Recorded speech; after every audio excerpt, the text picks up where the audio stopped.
Welcome to Season 5 of SEL in EDU. This is a space for educators who believe social emotional learning isn't an add-on.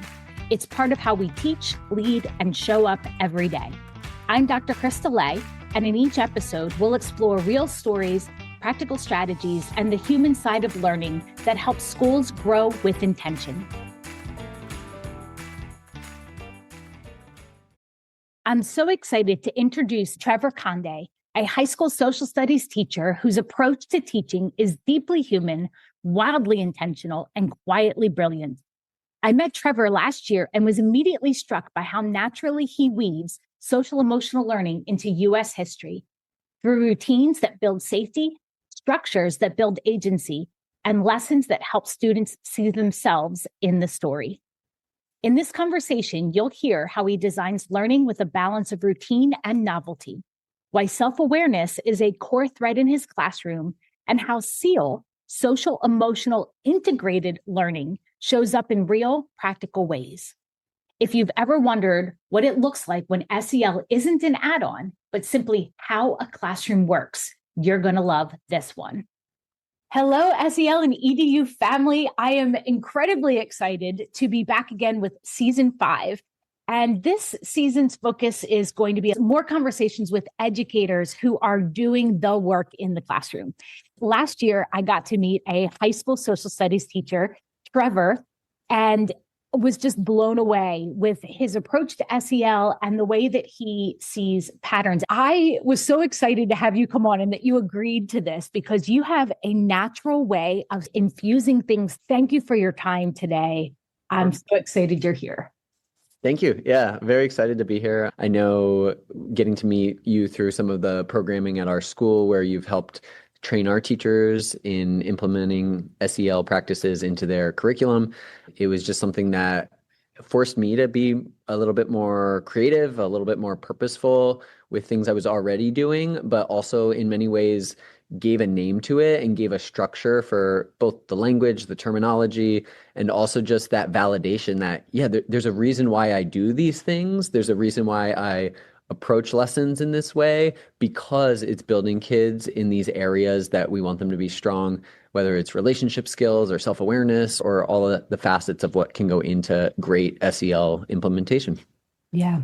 So Trevor, you and I are both former, and I miss it, U.S. history teachers. When you think back to getting your degree and entering into the classroom, like what was it that made you want to be an educator and specifically social studies? Yeah, I think education was often something in the back of my mind, even as a kid. I was typically the peer in a classroom who would help the other students who were struggling or needed that peer support. Teachers would typically tell my parents at conferences that Trevor is an extra teacher in the classroom. So I do think that inclination was somewhat innate. But then also, as I matured into young adulthood, just my family situation, both my parents were trained engineers and worked in the industry for a long time. And they were both laid off when American manufacturing was moving overseas. So at that formative stage of where I'm deciding what I want life to be and what I want to do, my parents left corporate America. And then in being unemployed and starting to do substitute teaching and tutoring and some of the gigs that they hopped into, I just saw a different side from my parents, like joy in the work they were doing, not necessarily just clock in, clock out, come home and complain, but actually sharing exciting anecdotes from their day with students. And I think that's where it started to crystallize for me that this tendency I already had, I also was making the decision then to say, hey, I want to follow a fulfilling job. I want to do something with my life that is joyful, not just a paycheck. And so that kind of leaned me towards pursuing education more officially. As far as becoming a social studies teacher specifically, when I studied undergrad in the sociology and psychology realms, I really enjoyed the humanities. However, in Pennsylvania, when you are certified for social studies, it is 7 different subjects. Yep. Some of which I totally love, some of which I hated. And ironically, I ended up in my role here teaching US history, which was probably my least favorite subject growing up, No. for sure. I'm going to say economics because that was my. Ugh. Yeah. As far as the 7 disciplines that I'm certified to teach, econ, psychology, sociology, those would be the upper tier. Uh, Wow. but you take the job that's offered. When I was new to the field and new to the building, young man on the totem pole, like I'm teaching freshman US history. I think it's actually been a pretty incredible journey in that way because I am now in charge of teaching a generation of kids the subject that I hated in high school. Oh, When you talk about incorporating SEL into a curriculum, I think a lot of why I've done it so well and so thoroughly is that my whole approach to teaching US history is to make sure it's not the US history I received. And I don't mean that as a disservice to any teacher I had along the way. I had great teachers who were knowledgeable about the content, but I think just even the way holistically that we approach the discipline has had room to evolve and grow since then. And really, for me, teaching US history, it's not memorizing facts, it's not a series of lists of presidents and what each of their policies might have been. Kids who take my class, they're studying art, they're looking at literature, they're embedding themselves in the cultural experiences of people from different eras. And I really try to say we approach it, or I approach it, with a focus on the human side of US history. I think you made a really good point there when you were talking about perspective and culture, because the high school that you're in is one of the more socioeconomically, ethnically, racially diverse schools that I've had a chance to work with and that I know is in our side of the state, really. And so thinking about how students have a voice and see themselves represented is really critical, and that avoidance of fact. Mm-hmm. So I can let you slide on it not being your favorite because I can understand the way that we went through it. Is there this dynamic person up in the front telling you these stories that are capturing your attention, and not all of it is like that? Yeah, I really, on a daily basis, it's like trying to think myself into their shoes. Would I love taking this course? And that's how I try to build it. And I'm happy to say that for the most part, I think students do get a great experience. But even on something like an open house night, when I've talked to parents and presented what we do, I've had parents say, "Can I sign up? Can I audit your course and take it with my kid?" And I know they're joking, but it is a compliment because it's the goal I've been aiming for, which is to really bring US history to life and help kids feel like it's relevant and useful and important rather than why am I studying old people from long ago that have nothing to do with my life? Absolutely. And I think that's one of the reasons why I was so excited to have you on and share, is because when I had a chance and opportunity to be in your classroom, you were able to weave the history with, and it wasn't just the facts, it was understanding the big concepts and the skills that go along with it, and make it relevant to students. So your hooks and getting the students excited or thinking about how it relates to their lives was really present there. So let's rewind back to when we first met. And here I am, like, woohoo, Mrs. SEL coming in. Yay, here's some neat things that we're going to do to help students. Truthfully, and knowing that you care about your kids and you want the best for them, what was some of the thoughts and the feelings that went through you as you sat thinking, like, okay, here are these skills? So I know a lot of times when you're signed up for a training, sometimes involuntarily, many in the field or presumably in any field and industry have that resistance, right? That feeling of one more thing I need to do. Here's another agenda that gets added to my checklist that's already overwhelmed and time consumed. How am I going to do more when I'm already so crunched? I will say, generally speaking, I think I'm a fairly open-minded adopter. So when I got put into an SEL training, I was excited about it. I did, like anyone, wonder, is this going to be relevant? Is this another PD that just is checking boxes and filling hours? Or is this going to make me a better instructor in my classroom? I was really impressed and pleased with what we were doing in those sessions. And I'm not just saying that because I'm talking to you. Like, I genuinely got on board most when I heard the SEL changing to SEIL. That's how we think of it in our district. Social and emotionally integrated learning. I'm on board with that. That's really my whole shtick with it. I would like tools and resources and terminology and research-backed best practices, but I want things that I can integrate into my curricular goals, into my actual lessons that might already exist. I'm not necessarily someone who wants to take a pause from what I'm doing to have, okay, on this day, we're now going to do SEL. And so for me, in thinking of that training as further equipping me, putting tools in my toolkit, I was really looking for things that I can seamlessly latch on to what I'm already doing in my classroom.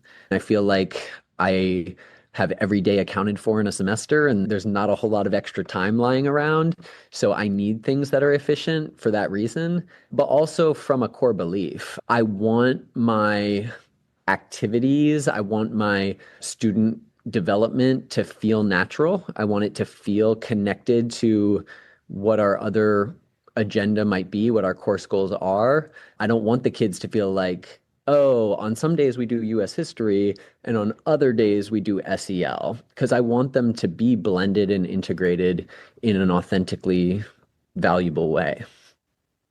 I appreciate that because when I think back to being in the classroom, I was voluntold to go into some professional learning sessions. And I'm like, oh man, one, I don't want to be away from my kids. And two, what's this time going to be like? And three, what does this mean for me coming back? And one of the other things that I thought was really incredible about you as a person and an educator is that weren't you also doing KTL training at the same time? KTL is keys to literacy. We know it's really important to enhance student reading ability for any class. And so our district's goal with that program is to take a literacy teaching perspective into every subject area. The reason I bring that up is because of how willingly you were able to navigate all of those pieces together. And I think back to when I was teaching and the literacy standards came out, and I'm like, oh no, this is why I'm not an ELA teacher.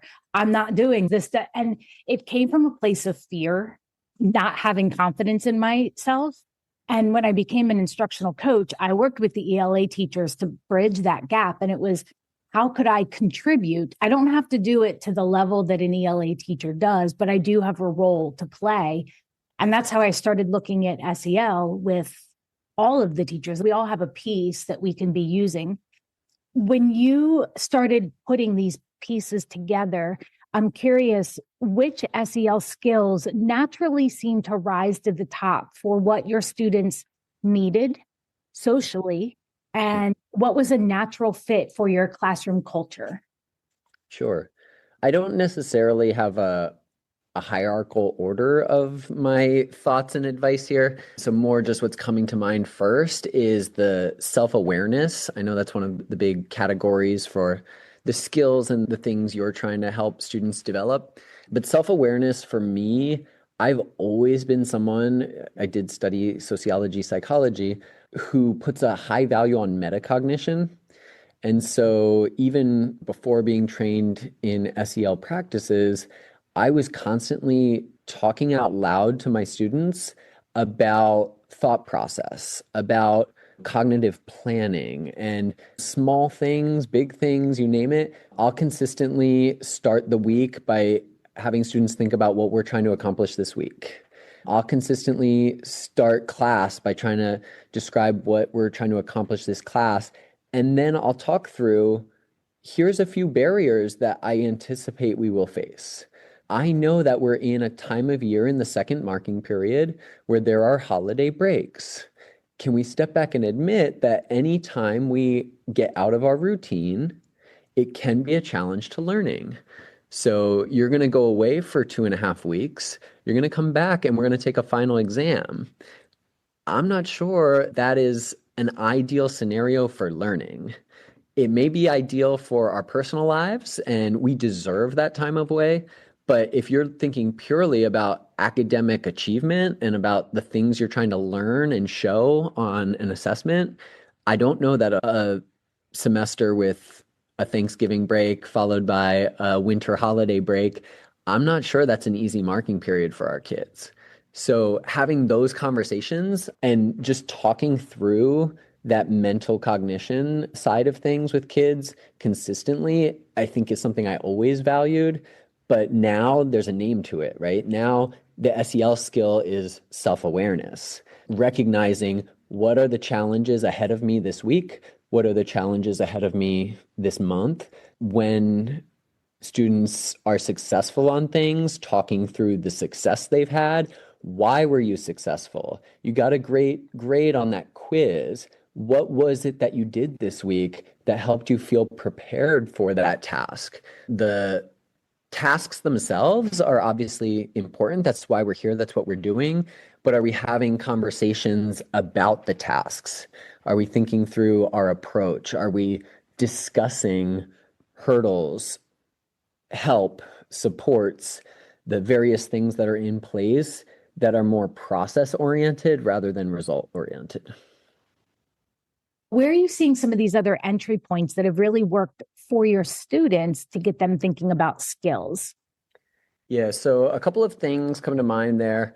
One thing about me that I think those who ever come to my classroom will quickly realize is I am very whole picture, backwards planning, design oriented. My first day of the semester, when I give kids a syllabus, it includes the due dates for every graded assignment. And those due dates really don't change, which on the surface, when you have a teacher who has every day planned out to the T ahead of time, it might sound inflexible, but it's about building a system for me more so than exactly what everything will be. And so for me, the system is we're going to take one era each week. And we know that on Monday, if we start a learning segment or a module, as I call them, that by the end of the week, before we leave for the weekend, we should be able to show what we know. Yes, you might call it a quiz, you might call it a due date, but it's within this week, we're going to learn some stuff and we're going to show what we know before we leave for the weekend. And if we have a 5-day week, then I stretch that over 5 days. If we have a 4-day week, we do it in 4. So there is that backwards planning that sort of has the end goal in mind for each step along the way. But believe it or not, I am also very adaptive and flexible. And I think that's a key for any young teacher who's trying to map out a semester or a course or even a unit. Figure out your end target date, provide a system that you think would get you there, but also within that system, think about where you're leaving room for flexibility. So for instance, in the scenario I just described, yes, we think of school as being 5-day weeks, but we know there's a lot of 4-day weeks, holidays on a Monday or things of that nature. So every module that I build it so that it could be done in 4 days, knowing that I will likely have 5. And that 5th day, that extra day, it's not after the quizzes. It's typically the Thursday. So when I have a 5-day week, Thursday becomes this enrichment or supplemental or extra day for us. And that's a day that I know when I have that 5th day, we're doing something creative. We're doing something where students are reflecting personally on the topics. Maybe if we're studying the Roaring Twenties and we're talking about the silent film era, we're going to have students recording silent film charades where they're acting out vocab words, but we're going to play them as silent films because it's topically appropriate, right? And so those are what Thursday activities become in my classroom. Yes, sometimes I don't have 5 days. And so on a 4-day unit, that gets cut. And okay, we don't have that full, thorough activity, but we still get the learning done. And I think building things where your system can remain consistent, but it offers room for flexibility is a great way to then integrate these different programs that are being tasked to you. So whether it's the SEL initiative of our district, or we talked about that KTL initiative, I have spaces in my lesson design to just plop those things right in. The KTL, I tend to use in my warm-ups. So every day, the first 5 minutes is a warm-up. And I know every day of the semester we'll have a warm-up, but I don't have them scripted down to each one. I know those are areas where I can insert a KTL lesson activity. I can insert a SEL activity. And so I've created a system that works for me where I have a very solid, well-planned overall curriculum, but I have these spaces where I know I can give the students what they need, whatever that might be, where I can fulfill some district requirements when they come my way, or where I can just tap into something that I think is really fun and I think is cool, and let's do it. I want to draw out a couple of things that you said there. One, for people who are listening who might not realize you're on a block schedule and you have semester courses, you're really thinking developmentally about what is best for students and that they're showcasing what they've learned before they go away for the weekend. So there's natural mental break for them. Correct. Yeah. And I think another aspect of SEL development for our students is unspoken to them. I know there's a lot that we should be discussing with them and developing their awareness of these SEL skills, but there's also an element that we build things behind the scenes unbeknownst to them. And are you building things that are good for their development? So I often, for my own mental tug of war, but also in conversations with other teachers, I often come to this concept of routine versus novelty, because routine is something that provides students with stability and predictability, and it truly does help them learn. It helps them feel comfortable and safe. It helps them be successful. But routine on paper can also be mundane. It can also be boring.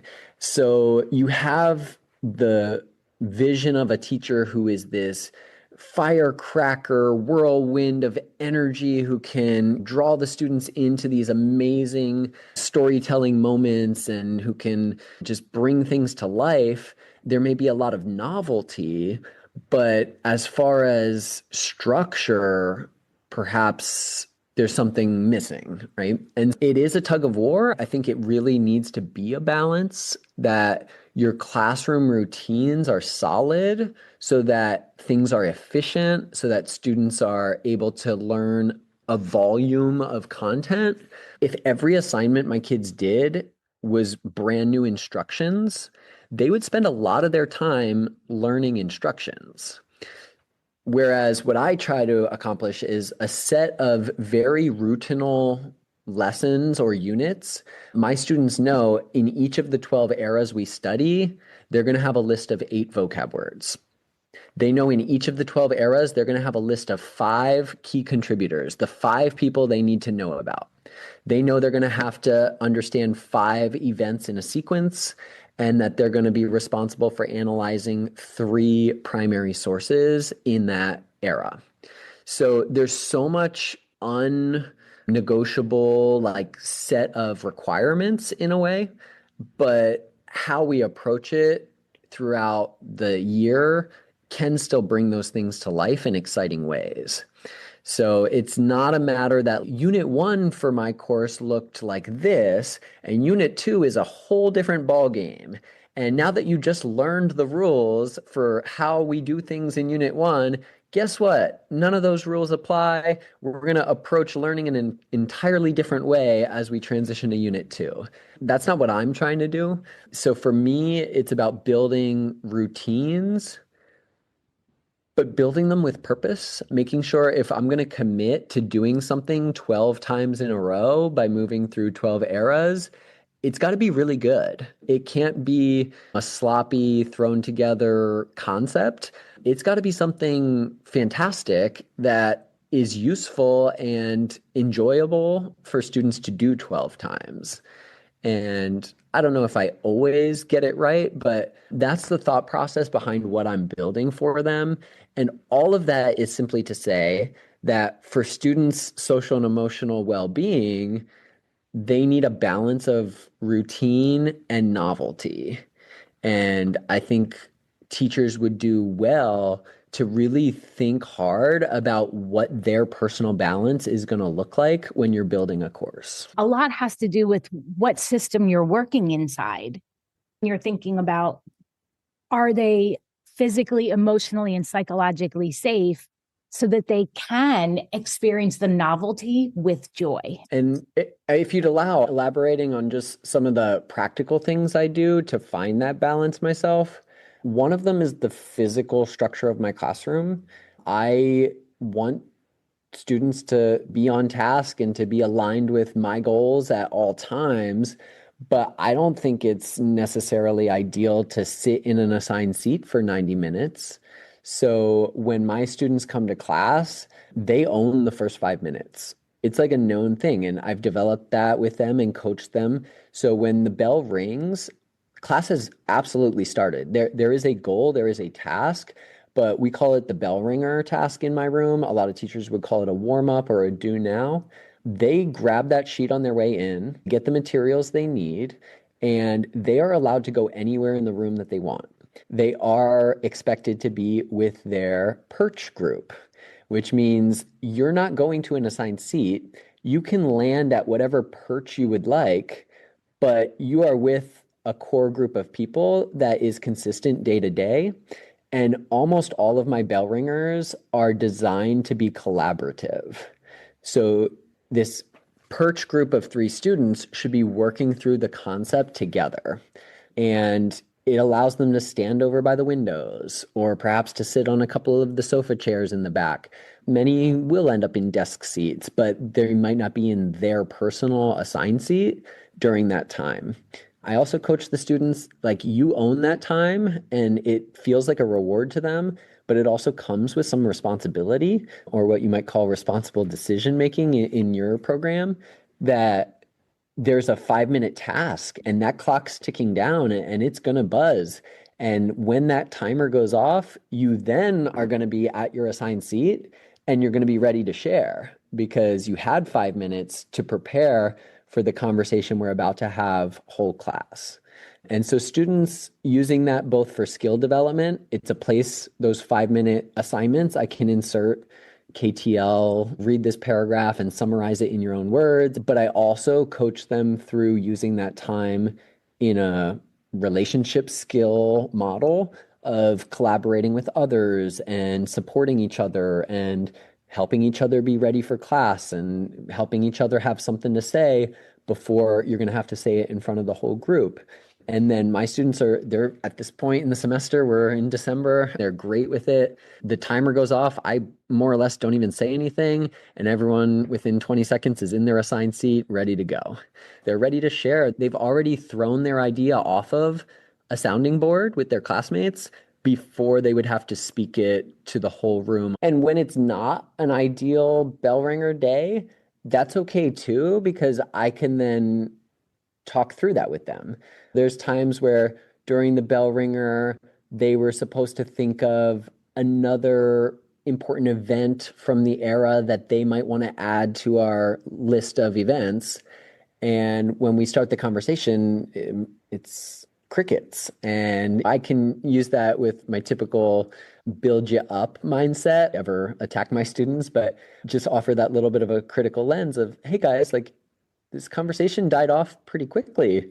We should be able to generate a relatively thorough list because we had 5 minutes to prepare. You at your group had other people who could have offered an idea that you're now ready to share. You weren't alone. You had other resources to tap into, and you've had time. So what else was needed in order for this to be a meaningful conversation? And usually they'll say, no, you gave us everything that we needed. I don't think we used the time very well. And that's okay. And then often kids will raise their hand a couple more times and, oh, suddenly there's some ideas. But I think them recognizing when they fail or when they aren't successful on any task, big or small, like looking internally at the ownership of like why, and not just throwing their hands up and saying that was impossible, or my teacher didn't give me what I needed, or there wasn't opportunity, it's so unfair. Getting them to reflect and say, no, it was quite fair. I had what I needed. I've just got to follow through. And usually when we have a day like that, the next day the conversation is rousing because they're like ready to show me like, look, we can use our bell ringer time. We are prepared for class and we are capable. Then the remaining time involves what I call stations. So they're going to rotate through 3 spaces in the classroom. And I have a very obvious physical structure that like these desks look and face and orient in a different way compared to these and those. So the 3 spaces are very physically defined, and students know they are going to move through 3 different learning activities. They don't always know what the activities are. The activities at each station might cycle through different goals and different actual learning tasks, but they know they're going to move in those ways. So once we finish our whole group portion, I throw random lists on the board for the 3 groups, and it's okay, head to your first station. You'll see the materials there that you need. I usually will print out like a sign for each station that says what tool is being used, computer, notes, project materials, nothing, and a goal and a task to do. But students are going to spend roughly 15 to 20 minutes in that spot. We've got those first 5 where they own it. We do 15 together, and now we're going to rotate through 20-minute stations, and they'll come out of that with 3 different sets of learning. So beyond that, not only is it helping them with self-management, knowing that I only have to focus on this thing for 15 minutes. I have some urgency because it's not a super long deadline. It's something I got to get it done. So the self-management piece, I think, is built into that, but also the collaboration, or what you'd call relationship skills, because the random groups is a huge part of our classroom culture. And I coach them through that. We talk about it often. Why are we in random groups? Because the natural complaint is, oh, I want to be with my friend. And I discuss that metacognition side again, why I believe in random groups and why you're consistently going to be placed randomly rather than through choice. And I do generally get good buy-in from the students because I'm willing to have those conversations. And for me, the answer to that, the why, is that I want them to meet new people. I don't want them to interact with the same person every day. And if you can only collaborate with one person or one type of person, then your collaborative skills aren't that great, because collaboration is about taking diverse perspectives. It's about understanding the other. It's about being exposed to new ideas and new concepts and being challenged and stretched. And so I regularly, maybe not every day, but I would say at least once a week, I'm reminding the students, hey, we're going to get our random groups. Remember, we like random groups. We like working with different people because that's how we grow. And the counterbalance is the reminder to them, there's 3 groups. Mathematically, you'll be with your best friend 1 out of every 3 days. So I'm not denying you access to your best friend. I'm saying first 5 minutes, go for it. And in group work, once every 3 days, you will be with your best friend. You take the time for the why. And just the fact that's the world. We're going to be working with all different types of people. I think some of the most brilliant ahas are when you're like, wow, you too? Or, oh my gosh, that's so cool. Tell me about that. And you find you have a connection and an interest in somebody that you would never have thought of seeing that before. When you have a really great toolkit, you can then build some pretty amazing and memorable moments for your students.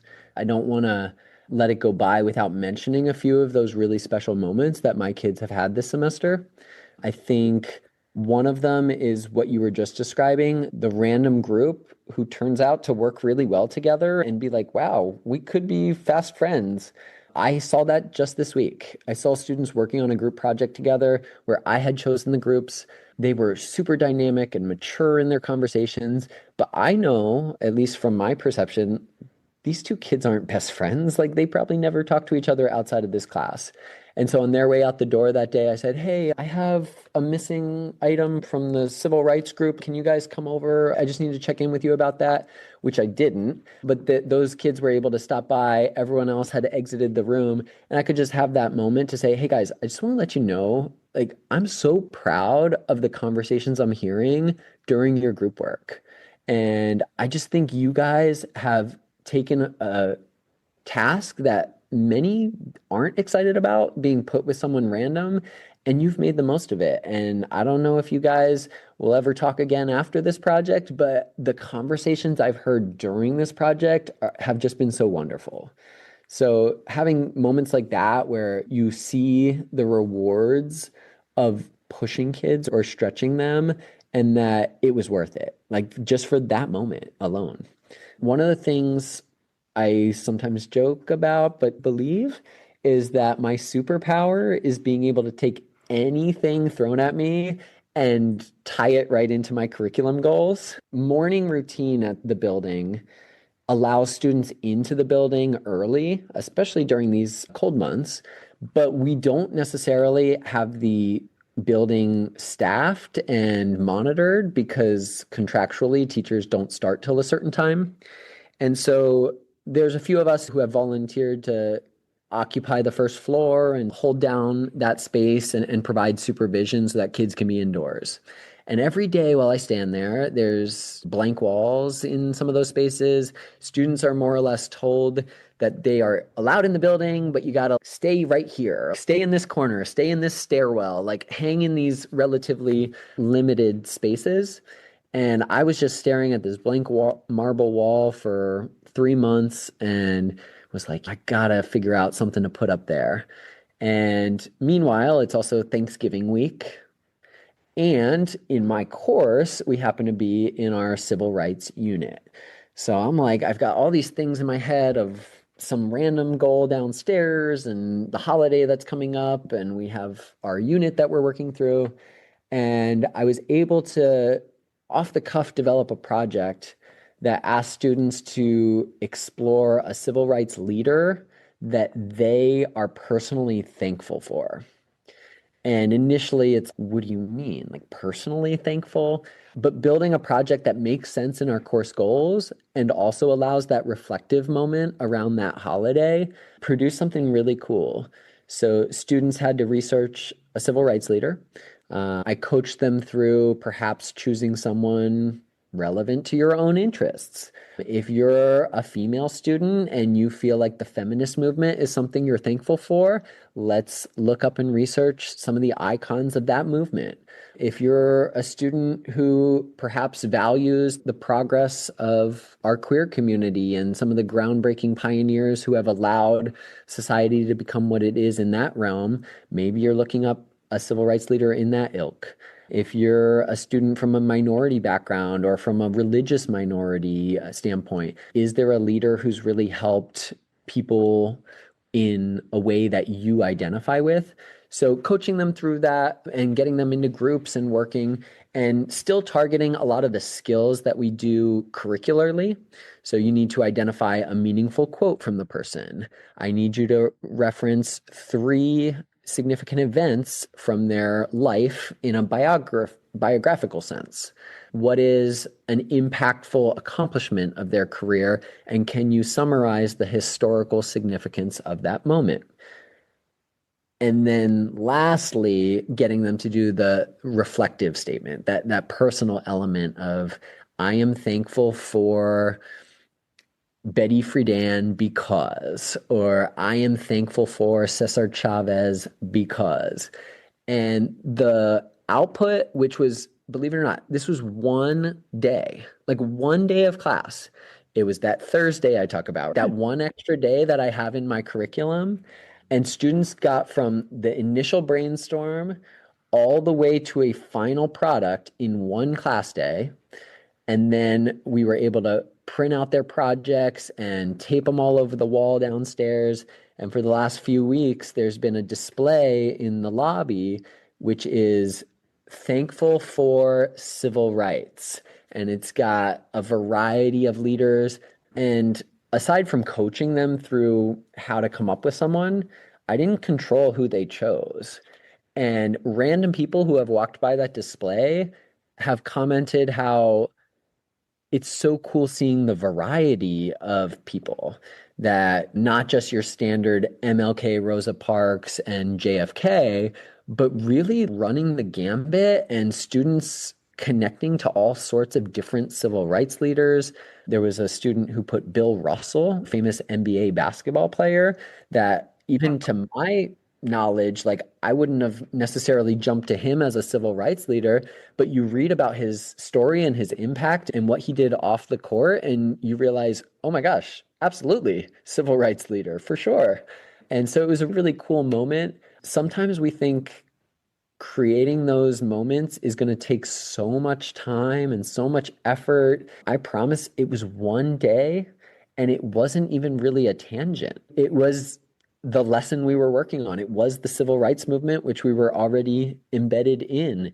It was the skills and the content that we've been practicing all semester, but we connected it to an authentic reason, the Thanksgiving holiday, and we were able to display their work publicly to an authentic audience, our entire school community, and it just resonated certainly more than your typical lesson, fill out this worksheet and submit it. And you got to learn about what was important to the students. So digging back into that self-awareness and their identity, they got to have the social awareness and seeing the strengths of others and what people are grateful for. And what a treat for the people walking through that hallway all the time, getting to see people who maybe they were like, oh, I didn't know anybody else knew about them, or, oh my gosh, I didn't know about this person and now I need to do more.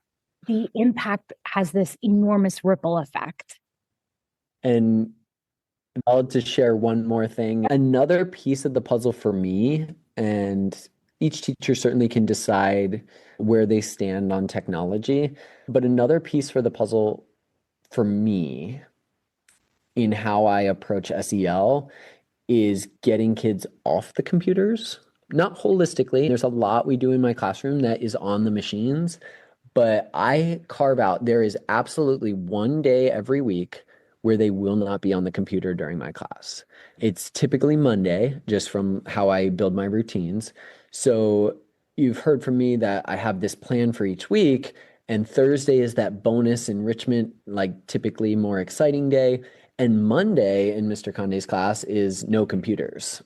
And that's like a known thing. Kids come in, it would be similar to open or closed sign at a restaurant. Like I flip it daily, and right above it, it basically says, do we need computers today? And it's either a yes or a no. And when it's a no, they're expected to keep that machine in their backpack, and their backpacks stay at the front of the room, not at their seats, for a number of reasons. One, because we move around a lot in my room, and as we're going from station to station, we shouldn't be tripping over things. And if it's not part of what we're doing, then it's a distraction. So there's a number of reasons why we put that stuff away, and why I coach them about removing distractions and self-managing in that way. But more than that, I really do feel that day they are more fully present and they're more fully human, right? Like when we do too much on the machine, we lose a little of ourselves, I think. And so there's at least one day a week where all of it is going to happen analog, right? It's all going to be without the computer. And sometimes that puts an extra burden on me from a planning perspective, because maybe 75% of my lesson works perfectly well without a computer, but there's like that one thing that actually you would want a digital tool. But that's where I get very whole part whole, and I plan out my week to make sure, hey, if there's a different activity later in the week that works well without the computer, let me swap that into Monday so that Monday can remain a meaningful computerless day. And I've just really seen a lot of value in that in small ways, just with attention and limiting distractions. But in a bigger sense, I think it is subtly reminding students in my classroom that learning is not synonymous with computers. Computers may often help, computers may be a tool, but students in my room get a very clear message that we can learn without it, we will learn without it, and often we'll learn more when it's put away. At the end of the day, it's that sense that a classroom is a learning community, right? So that's not your seat. That's one of the desks in our classroom. And you don't entirely own that space. You will sit there often, you'll move through that space at times, but that's where a lot of the thought process is in terms of trying to get students to recognize you're not a stagnant aspect of this room. So you're not going to sit in one spot the whole time. You're not going to work on one device the whole time. Like you're going to stand, you're going to touch other materials, you're going to work with manipulatives, you're going to actually have to share those manipulatives with classmates because I don't make an individual set of manipulative tools for each student. I make 3 for the group, and the group might have 10 students. And so the more that we're sharing things, whether it's our seats and our spaces and the tools we're learning from, compared to as soon as you go device-wise, everyone gets their own. All of a sudden, that same Google Doc, everyone can have a copy of it, and it separates people rather than when you're sharing a physical space off of digital screens. The nature of sharing physical space connects people, I think. And just starting to recognize that, oh, I need to have my materials neat and tidy and orderly because other people are going to pass down these aisles. Other people are also trying to learn. And when you start to care about other people's learning, I promise you will learn more. When you start to care about other students' success, I promise you will be more successful. I do truly believe that. And so a lot of what I'm trying to build in my room is that learning community where we're committed not only to ourselves reaching the goal, but we're committed to the group reaching the goal. I don't think people realize how connected we all are. You continually reinforce that through conversation, through personal space, and you're stretching them, but they get a chance to bounce back. It's appropriate stretch and growth for them. I'll be the first to recognize that I'm not perfect. I'm not always nailing it every single day. But I also, at this point, I mean, I'm in my 8th year of teaching. I would say confidently that I do put a lot of thought into it, that I'm not just rolling with my typical from last year. I'm constantly reinventing things and trying to perfect my craft, trying to perfect my curriculum. And at this stage, I do feel really proud and really good about the product I'm putting out. Now, when I look back, I know there was growth I needed along the way. The first cohort of students I worked with, there's part of me that feels sad and guilty. Oh, they didn't get this. Like what I'm doing now, those kids got such a lesser version of what they could have had. But that's fair. We're all allowed to grow in our time. And I just try to think each semester, what have I learned? What tools have I gained that can create a better experience for the kids now? For the most part, I think each semester gets better. I think I am better at it, but also in the subtleties, like just so much more skilled as like that master craftsman who has the attention to detail. And you just learn as you go if you're willing to. And so to bring it back to that district initiative example where, you're going to be trained on something and are you going to resist it or are you going to view it as a potential benefit to your craft? Can it make you better at what you do? Can you take the small pieces that you like and include them along the way? Some of us might benefit in bigger ways from certain trainings. Some of us might benefit less from a particular topic, but we all should be growing in our craft, in our coursework, in whatever it is you do, whether you're a teacher or even something else. So for me, it's never felt like one more thing I have to do, because the thing I have to do is grow in my craft. Whatever I'm currently doing, I'm going to hold on to the things that I love. I'm going to lean into the things that went well, but I'm also going to stretch and grow towards something better in the spaces where I can. So if I define my goal for the school year as I need to give that test that I always give and that project that we always do, and I have to have that one lesson that is so iconic, when it's this set of things that are required to get done, then yes, a new initiative might feel like a burden. But if the one thing you have to do is grow in your craft and put out a great product, then I think new initiatives are going to be more refreshing than they are a burden. They're going to be tools or ideas or brainstorms that can help you with that actual one goal that you have, which is to grow in your craft of putting out a great product. I think that you just very accurately explained the difference between people who lean in and people who resist.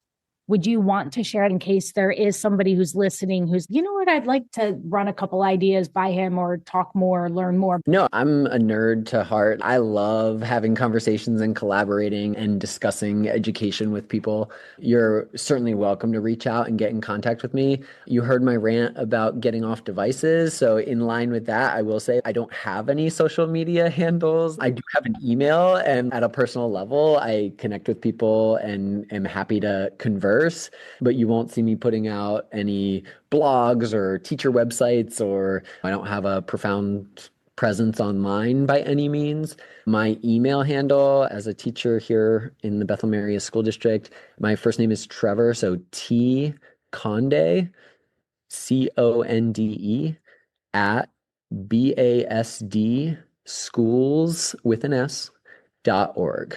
So T Conde at basdschools.org. I'm pretty good with email at least, but you probably won't find me much elsewhere. Thank you for that. And for those who are listening, I will drop that in the show notes. Trevor, thank you so much for your time and sharing your expertise and your experiences. Thank you. I love education. I love building systems and structures and routines and working with young people and helping them grow. And I'm thankful for the people who have collaborated with me, my fellow teachers here in the building, but also the outside resources who bring in these fresh new ideas and shake me up and make me try new things. And so I'm thankful for your role in that, the partnership that you, through your company, have really started to have an imprint on our building, on our district in a meaningful way. I think when more people, institutions, organizations are all pushing in these positive directions, and we can get ourselves aligned and helping each other do it in the best ways we can, at the end of the day, that's good for everyone. Thank you for being part of the SEL in EDU family.